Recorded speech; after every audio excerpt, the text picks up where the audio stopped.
Now, our Director of Marketing and Graduation Planner Extraordinaire, Mark Guay, will come up to introduce our honorary speaker for this graduation ceremony. Mark?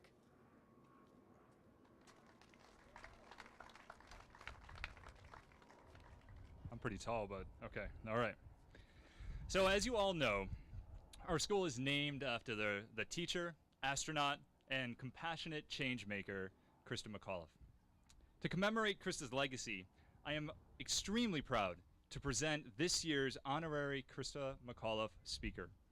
This is someone who lives out the message that Christa taught us, which is to touch the future, live out our dreams, and prove to the world that one person can make a difference. This year we have selected Tim McDonald to receive this distinction.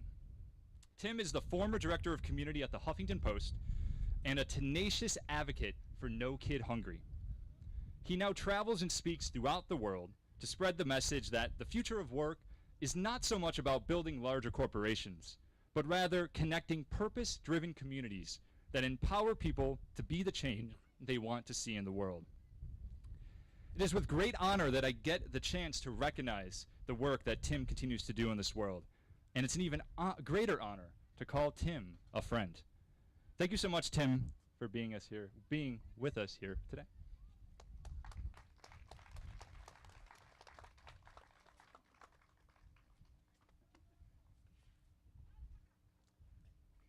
Wow, that doesn't give you something to live up to.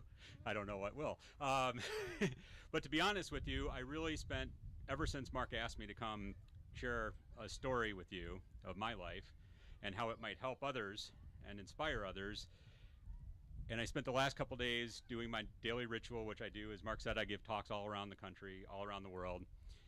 And I got to this place where I started not feeling comfortable about what I was going to do here today. And I think the reason for that was every other time I've given a talk, it's been on what I've done, not who I am. And I don't know if any of you have given talks up in front of a group of people before. I feel like I should be talking to you, not them. But really what it's done is made me throw out everything that I had planned and want to talk from the heart. And so if it's okay with all of you, and all of you, I just want to share my story of how I view work and life. And I'm going to start by telling you a little bit about 7 years ago when I was in real estate and I was working on a project that had a whole bunch of college-age kids that had just graduated from high school, and they were helping us with the demolition on the building. And during their lunch hour, they would come up to me and they'd show me these funny pictures and jokes on Facebook. And I was one of these people who was too old to be on Facebook at that time.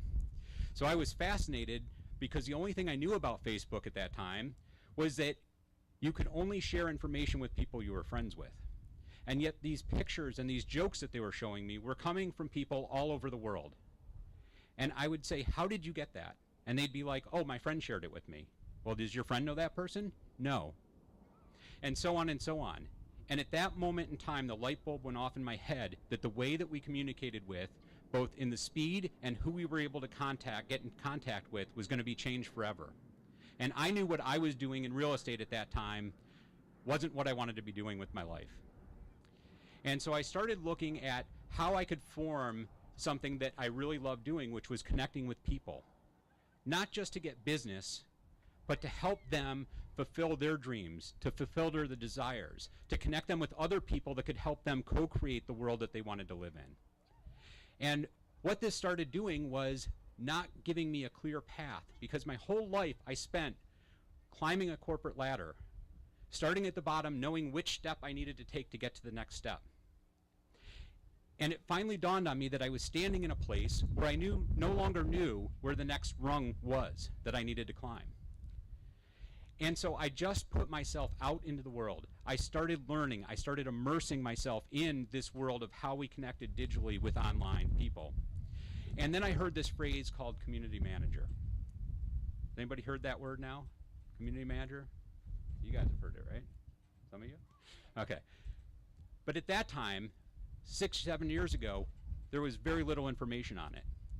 And what I looked at was, I said, I could get frustrated at this because I can't find what I'm looking for, or I could go out and create something for other people like me that were looking for this information. And so I started a site called My Community Manager, and it was basically the information that I was looking for. I would go out and connect with other community managers and ask them to help share their information so that we could share it with other people that were searching online for this. And that led me to when Google came out with Google Hangouts, the online video platform, of hosting a way for us to get together no matter where we were online. And every Friday, up until about a year ago, at 2 p.m. Eastern Time, community managers from all over the world would come together on Google Plus in a virtual setting, just like this school, and be able to share and learn from each other and share that with other people that were interested in it. And as I started learning what community managers were from these other people, I started building a network around me. I started building a crowd around me.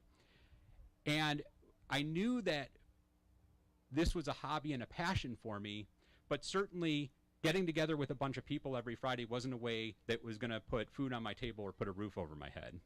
And so I needed to try and find a way to sustain myself and to find my enough of what that was going to be. And I posted something on Facebook that was a Venn diagram that said what you're good at, what you're passionate about, and what pays well. And where they overlap on this particular image was called winning. And I posted that image, and I said, I'm getting closer to red every day, which was where the winning was. And one of the people that I had come in contact with happened to be the director at Huffington Post, a director of community at Huffington Post, and he said, come to work at HuffPost and we'll help get you there. And me being me, I know how these things work, and I said, if you're serious, you have my number, pick up the phone and call me. And needless to say, the next day he called me and told me about several opportunities that they had. Fast forward, me getting hired at HuffPost to help launch HuffPost Live, which was their live streaming network. It took my two passions of community management and live stream video and put them together in a job that was almost created for me. And for 2 years I was there. I got speaking opportunities because I was the director of community at Huffington Post. I got written about when I got promoted from the community manager at HuffPost Live to become the director of community at Huffington Post. I had people writing blog posts and articles about me. I had media companies reaching out to me. And then I realized that what I was doing there wasn't exactly what I was passionate about, because when I got the promotion, it moved from what I was passionate about to something that I wasn't passionate about. And I decided it was time to leave. And what happened to me after I left, I started questioning my worth. I started questioning whether I did the right thing, whether I made the right move. And then I went to another company that was a digital marketing company. And I don't know if you've ever seen the hashtag that some of these companies throw out. And, you know, I live in Tampa, Florida now, so we have like what we call Salt Life, you know, and people talk about the different company lives. And I worked for one of these companies that, let's just call it ABC Life. That's what they called it. And I drank the Kool-Aid. I was so passionate about living their life, being part of this company culture. And about a year later, I woke up, and I remember that same feeling I had when I left HuffPost, and why people started writing about me or stopped writing about me, and why they stopped asking me to speak at some of the events I was speaking at because I no longer had that title. And I realized, why am I spending my life living somebody else's life, the company's life? Instead, why am I not living my life? And at that point in time, everything changed for me. And it made me really start to understand how we are in control of our own selves and our own decisions and what we want to create in the world, the change that we want to see. We're not living somebody else's life, we're living our own life. And it all comes from this mindset shift that I had, and we're all capable of it. So if I had enough of these, I'd hand them out to everybody here. But imagine that you have two magnets in your hand right now. And imagine that I'm telling you that they're attracted together, and I want you to hold them as close as you can without letting them touch. And can you just feel, if you're imagining this, how difficult that is, because they want to touch each other. They want to come together. Now I'm going to ask you to take one of the magnets and flip it around. And now I'm going to ask you to touch those together. And it's almost impossible, right? They want to move, they want to slide. It's really hard to get them together. Now what I want you to think of is you were the magnet that just flipped around. You were in control of how you approach things. You can never control the other person, the other magnet. You can never control the environment that you're in at that particular moment in time. Over time that could change, but not at that particular moment. But what you can do is change the way that you approach that environment and that person. And that's what I think I did at that moment in time. Was I changed the way I thought from living somebody else's life to wanting to live my own life and starting to understand the impact in the world that I wanted to be in. And as I did this, I think there's a couple important things that really became clear to me. Is so many times we look at problem solving. But what I want to look at, instead of looking at where the problems are, let's look at where the opportunities are. What do we have right in front of us today that we can go out and make happen? We can complain about not having enough money. We can complain about not having the right contacts. We can complain about not having the right resources. Or we can start saying, what do we have enough of? So when I was starting my community manager, I could have said, I don't have enough money to hire a web developer to create a site for me. I could have said, I don't know how to do online video, or I don't know a way to bring all these people together. I could have said that I don't have the right amount of people to bring together every week. But what I did was I learned WordPress on my own. I knew how to do that. I had the time to learn. I created my own site. I learned about social media. I learned about online video. I was able to put that together because these were all things that I had right in front of me. They were all the opportunity and the abundance that I had sitting right in front of me. It wasn't about me being negative and saying what I don't have. It was about me looking at what I do have the opportunity to do. And really, that brings me to the other thing, which is it's not about the scarcity mindset that all of us have. It's not about thinking what we don't have enough of. It's really looking at how much we truly have in front of us. And as we start doing that, I really found that when we start looking in that way, we start connecting with other people that have those same thoughts, that think those same ways. And it's not everything that they think the same way. It's just small little pieces. And when we start co-creating with people with shared purpose, that's when we start to see the impact happen. And this is my challenge to all of you, is I don't know if you've heard the term ROI, which is return on impact. But what I want you to do is go out into the world and create a return on investment is what ROI is today. I want you to go out and create a return on impact. Think of what you want to create in the world. Think of the change and the impact that you want to create, not only for yourself, but for other people and the planet that we live on. And start finding others that share that purpose with you and start co-creating together in the world. Don't think of it as a mindset where it just has to be yours. Open it up and share it with the world. Let the people know what you want to talk about and what you want to create. And so part of this, and part of why I didn't want to read up here my script of what I had on the slides, was because I wanted to tell you something from my heart. Because too many of us talk from up here. And I'm not saying this isn't valuable. This is very valuable. But how we connect with others is by sharing what's in here. So right now, I'm going to ask everybody here to do one thing. And I want you to think of your favorite place in nature. Just think of it in your head.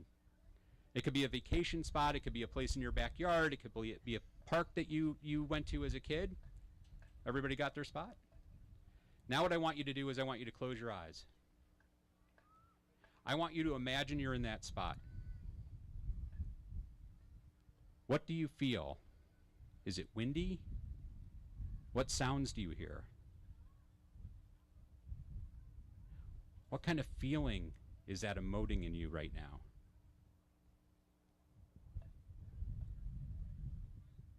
Can you imagine being there? Now open your eyes. When I asked you to think of the place, and then when I asked you to actually imagine being there, did you feel two different things? Was it very different? Because for me, that is what gets our juices going. That's what creates the excitement and the energy that we want to see in the world. And so when we start creating what we want to create in the world, it's now our job to help share our heartbeat with the world, not just share our knowledge with the world. Because that's truly how we connect with other people. And I just want to read one thing. This I will read. And I do need glasses now to be able to read this. But this is pretty special to me because it came from when I graduated from high school 31 years ago. I was a student council president at Buffalo Grove High School in Chicago, or outside of Chicago. And in our student newspaper, for the end of the year, I wrote this. Dear students of BGHS, it's time to move on to bigger and better things, hopefully. I'd like to encourage all of you to do what's best for yourself, not other people, because you're the one that's got to live your life, not them. I hope everyone accomplishes what they want and has a happy life. Remember, as long as you're happy, you're a success. Hang loose, Tim McDonald. 31 years later, the only thing I would change about that is don't only do what makes you happy, but do what makes you happy and helps the world be a better place. Thank you.